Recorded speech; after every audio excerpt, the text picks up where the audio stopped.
All right, we are live in beautiful sunny Florida. And today, fight fans, we're going to be breaking down UFC Fight Night 126, Cowboy versus Medeiros in Austin, Texas. And, for a free fight card, I like this one quite a bit. Doesn't offer really. I mean, I guess it does offer some name value. I mean, Cowboy is probably one of the most popular fighters in the UFC. You can argue. Thiago Alves, guy that's been around forever. Derek Lewis has one of the best social media accounts out there. So, I mean, there's some names on this card. And what I really like about this card is the stylistic matchups. And I think there's like a lot of fight of the night candidates on this card. Obviously, the main event, Cowboy versus Medeiros, that has fight of the night written all over it. Anything you get with Derek Lewis has a bonus potential behind it. James Vick versus Trinaldo is a outstanding fight. May not be as exciting as he was back in the day, but it's always good to see Thiago Alves anymore. To see him these days. But Steven Peterson, his fight with Benito, that was a great fight. Steven Peterson's been in some great fights. Obviously, Sage is super exciting. So, man, this card, I mean, from top to bottom, it has a lot of potential to be a great night of fights, and I'm excited to talk about. Of course, all 12 fights on this card here. Unfortunately, I'm coming off just a slight loss last week, and I lost a half unit. So I went big on 3 plays there. I went big on, of course, the loser, Li Jing Liang. I went big on Teco Quinones. He got a nice little victory there. Dominated, and I felt like Teco really had an off night, and he's still 30-27, the guy, arguably 29-28. And then the third one I got was Tyson Pedro pulling off a first round submission. So, man, if I would have just bet Teco and Tyson Pedro, I would have been sitting pretty. But a 6-unit loss on Li Jing Liang hurt there. But I got 3 plays for this card, man, and I'm super confident. I love these plays that I got. I think I'm playing this card real slick, and I'm definitely tightening up my game for sure.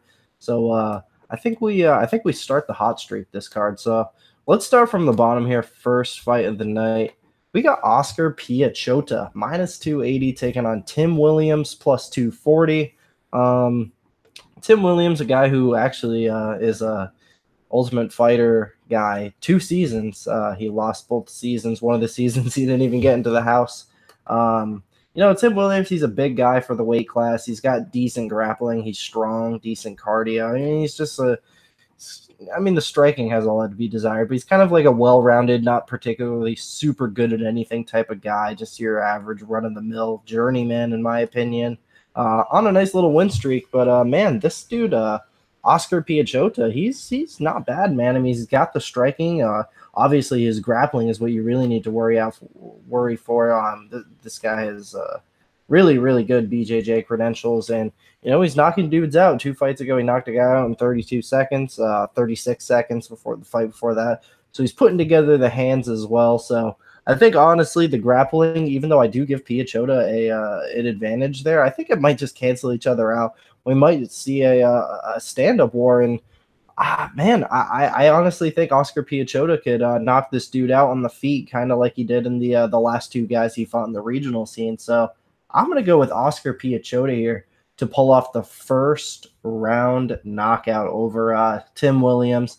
The price is a little too steep for me, although I kind of don't really blame you. I mean, he probably should be more than minus 280, but I like him in DraftKings for sure. I think the point potential is pretty high with him. So official pick, I'm going to be going with Oscar P-Echota via first round KO. I think he's just a heck of a lot better on the feet. So moving on to the next fight of the night, man, this is indeed my biggest play of the night. We have Alex Morono, minus 275 now, taking on Josh Burkman, plus 235. I'm pretty sure everyone out there breaking down this fight is going to give this stat, but Josh Burkman has indeed lost 7 out of his last 8 fights. That's if you count the Hector Lombard fight as a loss. He did test positive for that fight, so we all know Burkman lost the fight, but Hector was on that juice. Big deal. He's still out there losing to the likes of Stungun Kim, Patrick Cote, Zach Otto, Drew Dober, Michel Pizarris. I mean, decent guys, but definitely not the top of the line by any means. And now that's exactly what Alex Morono is. He's definitely not a top of the line guy by any means, but he's a real solid fighter. He's a guy who's in his prime. He's 27 years old. The durability of Burkman just isn't really there. I think Alex Morono can kind of piece him up in the feet and possibly knock him out even early. Alex Morono before, even in the Keita Nakamura fight, he went to split decision with Keitaro, man, and Keita Nakamura is a very underrated fighter, and going with a split like that, is what it is, man. The fight with Nico Price, he did get knocked out at the end of the second round there, but he was doing well against Nico Price, a guy in Nico Price who's 4-1 in the UFC, unanimous over Muntasri before that. Came into the UFC short notice debut, beat a vet in Kyle Noak at a plus 315 underdog there. And even before that, beating decent, I should say, regional scene guys like Derek Krantz. Derek Krantz is no slouch, man. So this guy, Alex Morono, he's in the prime of his career, and he definitely has the skills necessary to take out a guy who doesn't win fights anymore in Josh Burkman. So that being said, I did grab, I think it was the very peak line. I did not see any line better than this. I put 4 units on Morono at minus 215. If you got a better line out there than minus 215, I'd love to hear it, but I think I grabbed the best line possible. And now the book I got it at, it's minus 245 now. It's minus 275 on dimes. Yeah, man, I'm very happy with the bet. So that's 4 units at minus 215 to win 1.88 units. So I got Alex Morono. I say he gets it done via first round KO here. So moving on to the and of course I like Morono in DraftKings. He's only 8,800 in DraftKings. That's a really good price. There's like 4 guys more expensive than Morono in DraftKings, and he's my most confident pick of the card. So crazy, man. 8,800. I'm going to be going all in on Alex Morono in DraftKings, and you know what? Everyone else probably will too, but it is what it is. So we got a women's fight up next, man. We got Sarah Moras plus 140 taking on Lucy Pojdlova minus 160. 2 straightforward things about this fight. Bet the over if it's playable. I don't see this fight ending in finish. And secondly, it's your straightforward striker versus grappler matchup. Lucy Pojdlova actually has some really good hands. She's got some decent striking, but what her problem was, and not the second Lena Landsberg fight, but if you watch the first Lena Landsberg fight she had in Cage Warriors, it was only 2-3 years ago. Lena Landsberg just had no issue whatsoever pushing her up against the cage for 15 minutes and winning a decision that way. She kind of had no answer for that, and that is Lena Landsberg, the striker, doing that. So I don't know, man. Lucy is young, so she definitely has probably made improvements. Sarah Morris coming off a first or second round submission over Ashley Evans Smith. So impressive there from her. Definitely going to be wanting to get this fight to the off the mat. Yeah, that was a first round submission over Ashley Evans. Even before that, the girls that Morris is losing to, Juliana Pena and Jessica Andrade, we're talking about top 10 girls there. So I actually think, if anything, this is a dog or pass situation, and yeah, you bet on the grappler over the striker. So I don't blame you taking plus 140 on Sarah Morris, but I guess the most likely thing that happens here is that Lucy Pojdlova keeps it on the feet for at least a majority of the fight and outstrikes Sarah Morris, because she definitely has a significant advantage when it comes to the striking. So I'm going to go with Lucy Pojdlova via a very greasy, close split decision. I'll say 29-28 for Lucy Pojdlova. So moving on to the next fight, man. We got the battle of the Sanchez. We got Joby Sanchez minus 130 taking on Roberto Sanchez plus 110. I'll start with Joby Sanchez. So Joby Sanchez is a guy who has been in the UFC before. He had I believe it was a 3-fight run. He had a 3-fight run in the UFC, 1 and 2. So he makes his UFC debut. He's 6-0. Who do they give him in his very first UFC fight? Wilson Hayes. Goes a hard 3 rounds with Wilson Hayes. Then next fight up, he takes out Tateki Matsuda, who is honestly one of the best Japanese fighters at that time. And it says a split decision. That was no split decision. He clearly beat Matsuda there. I thought that was a clear 29-28 decision for Joby there. Then in his last UFC fight, he got caught against Gian Herrera. Gian Herrera, by the way, he's a little underrated. I actually think Gian Herrera is a very solid fighter. He was kind of outclassed in that fight against Ben Nguyen on the feet, and then he was outclassed by Ali Bagatinov in the wrestling department. Same for Ray Borg, just got out-grappled. But we're talking Ray Borg, Ali Bagatinov, a juiced Ali Bagatinov, and Ben Ten Nguyen.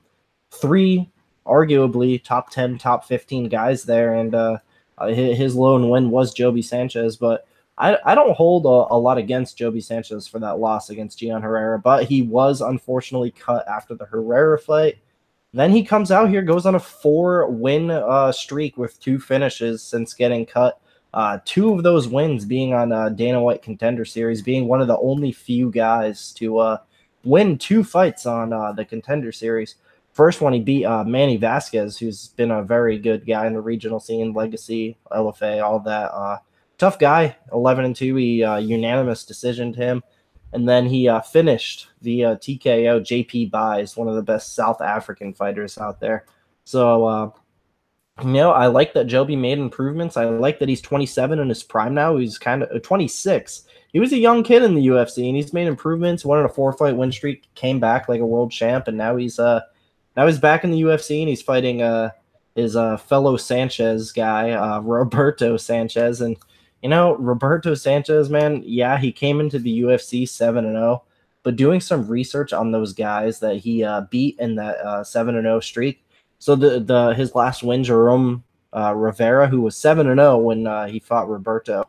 Man, this Jerome Rivera kid I looked at, he's only 22, first of all, and all of his wins are against really, really bad competition. So that kid had his record padded, and then he was a victim of Roberto's record being a little bit padded over here. He submitted Clayton Mai, who's a decent guy there, but if you look at Clayton Mai's record, he has 3 losses. All 3 are by submission. Obviously, this is a dude with submission defense problems, and that's Roberto's strength is submissions. Almost all of his wins except 1 have come by submission. It just looking at his record, man, I mean, he's kind of been through a lot of either A, trash cans, or B, very favorable matchups, then came into the UFC against Joseph Morales. And what I saw is Roberto wanted no part of the striking and just dove right in for a takedown. He got it. He did absolutely nothing on the ground. He kind of just tried holding him down. And the second Morales got back up to the feet after showing he's so much better on the ground as well.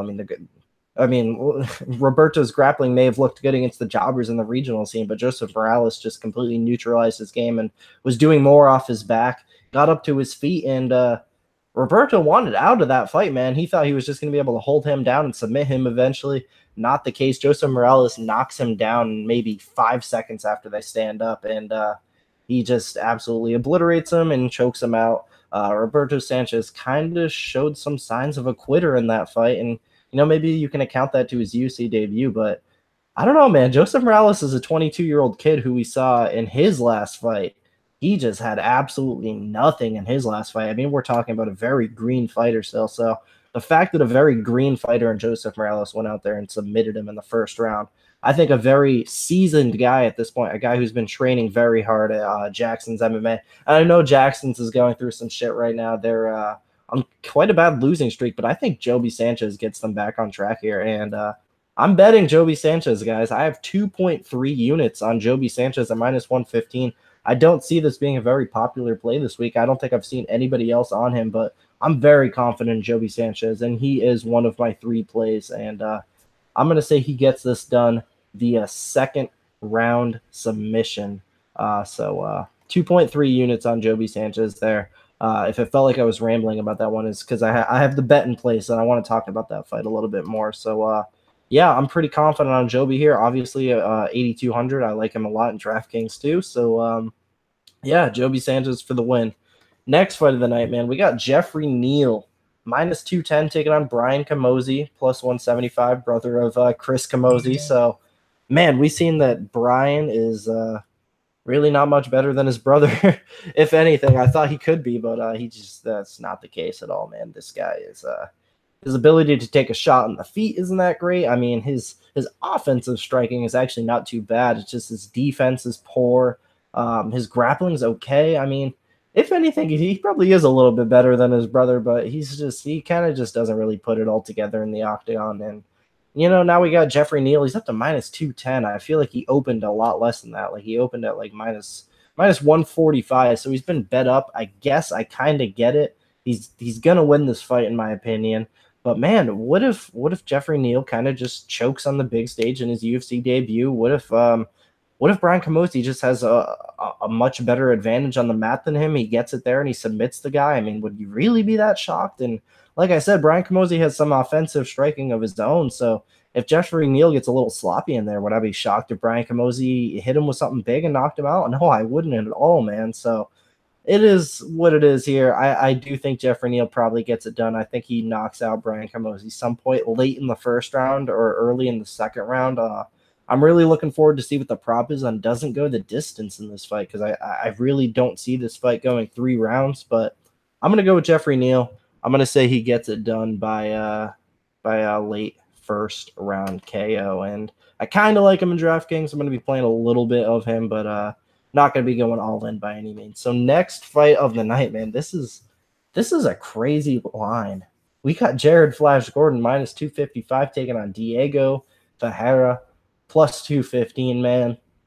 It opened up plus 145 for Diego. It's plus 215 now. I don't get it. I don't now. Initially, I did kind of like Jared Gordon, but this is a big step up for him, and I guess it's just people using the angle of the whole USADA thing and the layoff for Diego Ferreira. Now, I don't know if you can solely use that as a reason to bet Jared Gordon. Is Jared Gordon really a better fighter than Diego Ferreira? I'm not convinced of that. I mean, obviously, he's came in his first 2 UFC fights and looked fucking awesome against Michel Quinones, who is just just terrible if we're being honest here, and Hakran Diaz, who obviously is shot at this point, not the same guy he used to be. Now he's fighting Diego Ferreira, arguably the first real solid lightweight he's ever fought, and Diego Ferreira is, I mean, do I need to even say? I mean, he's obviously an excellent grappler. I mean, the way he out-grappled a sensational grappler in Olivier Aubin Mercier, I mean, the fact that he was able to out-grapple that guy who's a great grappler himself, man, I mean, I wouldn't be surprised at all if he were to take down Jared Gordon, just dominate him there, hold him there, or even submit him there. And on the feet, I guess I'm going to give Jared Gordon the slight edge on the feet, I guess. But, man, would I be surprised if Diego Ferreira outstruck him too? I wouldn't at all. So at first I was starting to think they got it right with Jared Gordon minus 175 opener. Man, now I don't even know. I honestly think this fight should be lined at pick'em, and I see an insane amount of value in Diego Ferreira at plus 215, even more in DraftKings at plus 6,900. Jared Gordon is the biggest favorite of the card on DraftKings. That makes absolutely no sense to me. That's absolutely insane. I guess it's probably because he scored a shit ton of points in those first 2 fights there, but he's taken a big step up here, man. So be careful playing Jared Gordon here, especially at the current price of minus 255. If you want to take the shot on Diego Ferreira, I personally can't. I honestly think he's a great chance of winning, but I don't want to trust the whole USADA thing, the whole layoff. I don't want to trust that. I think there's better spots on this card. But if you want to take it, I don't blame you, and I really hope and think that you cash. So I'm going to go with the upset. I'm going to say Diego Ferreira gets this one done by a 29-28 split decision. So moving on to the next fight of the night, we got old Super Sage Northcutt minus 290 taking on T-Bolt Gouti plus 245. Sage has made some improvements, man. Now that he's not, full-time training with his dad, still going to school, he's training full-time at Alpha Male, which is, we saw in his last fight. Obviously, Michel Quinones is not good at all. But I mean, you could see how much better Sage Northcutt looked. He looked a lot more confident in there more than anything. I like that. And he's got a real good matchup for him here in Gouti, a guy who A, doesn't really have much of a chin, B, quits and fights, and C, doesn't really have takedown defense either. And I think what a lot of people are forgetting is that Sage Northcutt has very explosive, good takedowns. And I think even if the striking isn't working out for him, because that is Goaty's biggest strength, he does have decent striking. If the striking's not working out for Sage, because, this is a guy who we saw get tagged up by Mickey Gall, I think Sage can turn to the takedowns, and I think that's a big deal for him here. So I'm not one to go out and parlay Sage Northcutt at minus 290, minus 300. But if you are, I think you'll cash, man. So the price is too steep for me, but I like Sage for DraftKings. I'll be big on him there, and I definitely think he wins this fight. So I'm going to go Sage Northcutt, and I'll say he gets it done by a 30-27 decision, mixing up the takedowns, but mostly going to be a striking affair. So moving on to the next fight here, man. This is I mentioned earlier, definitely a fight of the night contender. We got Brandon Davis minus 170 taking on Steven Peterson plus 150. Now, man, so I actually called the upset of Kyle Bochniak over Brandon Davis. Brandon was favored there, just like he was here. I just said Brandon, he's a little wild in there, and Kyle Bochniak's a super technical guy that's not afraid to fight a boring fight, and that's exactly what happened, man. So I don't know if Steven Peterson can quite do that. He's a little bit of a wild man himself, but I feel like he's really good at him. He can embrace the grind in this fight, and he can make it dirty and kind of. I think he can utilize takedowns against Davis here and out-grapple him, hold him down. Excuse me. But, yeah, I think Steven Peterson is a live dog in this fight, man. I think maybe it gets a little wild at first, and even if this fight is an absolute 3-round barn burner, I kind of see it being a close decision. But if it goes down the route of, a pretty fight like the Bochniak fight where they're kind of just jabbing and striking slowly at range, I think Peterson can win that, and I think he can embrace the grind here and take him down, hold him down. So I think Steve Peterson's a live dog, but I'm gonna pass on it, man. So I guess I kind of have to pick Brandon Davis here just because I'm not betting Steven Peterson, but I guess not. I'm gonna go with Steven Peterson here, but no bet. I think he's a pretty decent dog play in DraftKings, so I'll definitely be going ahead and playing him in a lot of my lineups. So I'm going to go with Steven Peterson. I'll say close, greasy, 29-28 split decision. So moving on to the next fight here, man, we got Thiago Alves minus 165 taking on Curtis Mellender plus 145. Curtis is he's a guy in his prime. He's a young, hungry lion, UFC debut, ready to shine. He's a good striker. I just don't know, man. I feel like we've seen these guys come in that take on veterans, guys that have been in the UFC for a while, good, well-rounded guys, and it just doesn't work out for him, man. So I think Thiago Alves, with the experience and probably the more well-roundedness, I would assume he probably has the better grappling. I haven't seen much of Curtis's grappling. Could be wrong, but I kind of feel like this is a really tough fight to call. That being said, man, Curtis Mellender plus 145 is a pretty decent line. I'm going to be playing him as a dog on DraftKings a good amount, but no bet for me. It's a clear pass. It's a tough one. It's a tough one to call, but I guess I'm going to go with the dog again. I'm going to say Curtis Mellender gets this done, and I'll say he gets it done by a second round TKO. I feel like Thiago kind of slows down as the fight goes on. I think the young, hungry guy, his cardio will be better, and he'll start to take over in the later rounds. So I'll say Mellender, second round TKO. So moving on to the next fight, man, we got James Vick, minus 230, taking on Francisco Trinaldo, plus 190. So, man, James Vick is a guy I've cashed on as a dog quite a bit. Had him versus Abel, had him versus Joe Duffy. Like this guy a lot. Unfortunately, no more plus money on him. He's minus 230 against an amazing fighter in Francisco Trinaldo, amazing striker.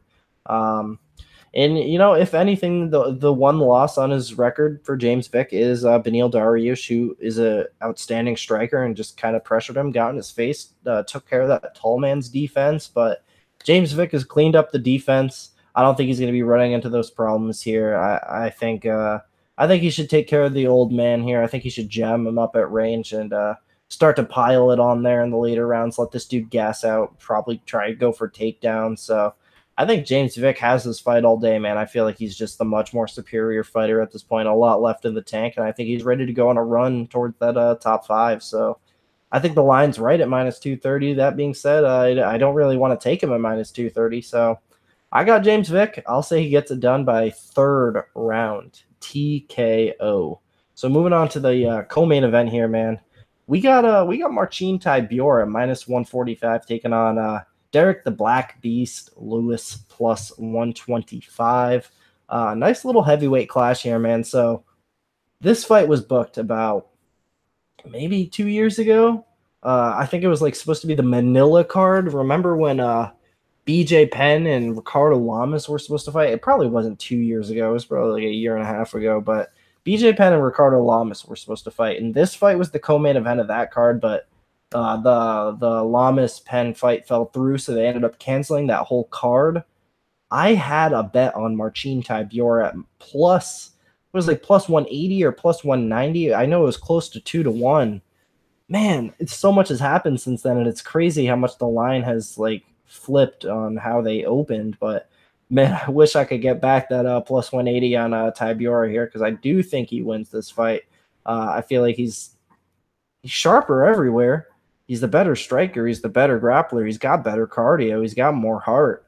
But Derek Lewis has beat guys with way more advantages than that against him. I mean, this is the guy who has fight-changing power.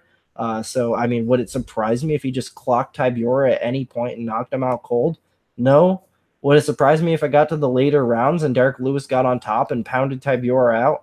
No. So, I mean, at my favorite money, I don't feel comfortable taking Tybura here. I really wish I could get that plus money back, but it is what it is. I found better opportunities, so I'm going to go with Marcin Tybura. I think he gets it done by, say, 2nd round.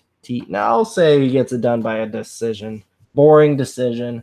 Marcin Tybura, 29-28. So moving on to the main event of the evening here, we got Donald Cowboy Cerrone, minus 160, taking on Yancy Medeiros, plus 140. So looking at their recent 3 fights, when I go through and do tape on these fights, usually what I'll do is I'll watch each guy's last 3 fights, and it just so happens that Yancy Medeiros has won his last 3 fights via finish over all solid guys, and Donald Cerrone happened to lose his last 3 fights, 2 of them being knockouts. But if we're being honest here, he got finished 3 times in those 2 fights. We can't forget that old Jorge Masvidal knocked him out not once but twice in that fight. I do honestly believe Donald Cerrone was on the tail end of his career, even at the for the Matt Brown fight. Matt Brown was tagging him up. Matt Brown was doing a lot of damage to Cowboy in that fight.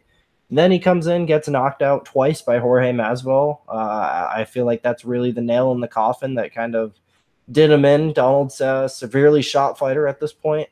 Now he takes on Robbie Lawler, who, in my opinion, he's not quite as shot as Donald Cerrone, but we're talking a guy in Robbie Lawler who's definitely, I mean, that knockout blow he took to Tyron Woodley, that definitely did him in for sure. He's clearly not the same guy as we saw in the Cowboy fight and the RDA fight.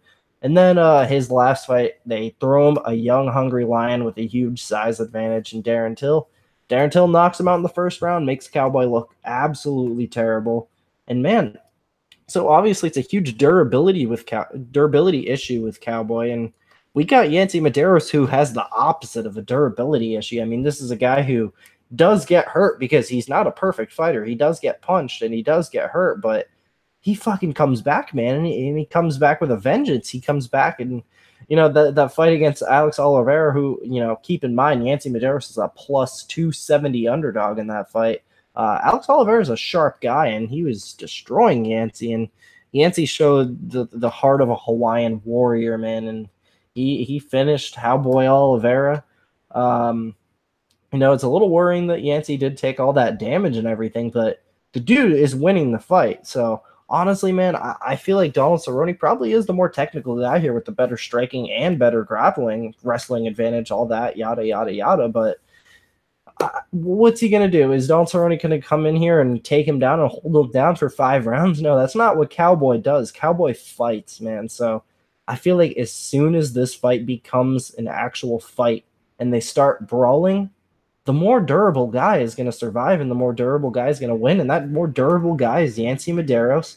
They're going to start brawling. Yancey's going to take the shots and he's going to give them right back. And the guy who can't take the shots anymore is going to go down. So I got Yancy Medeiros via a second or third round knockout. And I got a bet on Yancy Medeiros. We got 2 units on Yancy at old plus 140. So 2 units plus 140 to win 2.80. As soon as they start to brawl, man, as soon as shit hits the fan, Yancy Medeiros is going to shine where he shines most. And I love the fact that he's hot right now on a 3-fight win streak. And I love the fact that Donald Cerrone's cold right now on a 3-fight losing streak. So I'm going to say the Hawaiian Warrior in Yancy Medeiros. I mean, we're talking about the guy with probably the most heart in the UFC. I mean, some of those comebacks, man, and some of those, you look at the Trinaldo fight, he may have lost that fight, but holy shit, how did he survive that fight? That's what he has to do here. He's got to survive, and he has 5 rounds to find that chin or liver of Donald Cerrone. So I think he knocks Donald Cerrone out some point halfway through the fight. So Yancy Medeiros, 2 units, plus 140. Got that. 4 units, Alex Morono, minus 215 to win 1.88. And 2.3 units on Joby Sanchez at minus 115 to win 2 units. So Joby Sanchez, Yancy Medeiros, and Alex Morono are 3 plays there. So take that for whatever it's worth. I appreciate you guys watching very much. Enjoyed talking these fights as always. Comment below. Tell me who you're betting on this card. I'm always interested to hear who my viewers are betting. I know a lot of you guys do very well too. So tell me about your winning bets too, man. Tell me who you just won on. Definitely interested in hearing that. Follow me on Twitter. Hit me up. Talk fights with me. I'm down to talk fights with just about anybody. I mean, I love this shit. This is my life, man. I love MMA. So subscribe to the channel. Do these videos for every single card so you can't miss them. Appreciate all you new subscribers. And you guys enjoy the fights this weekend.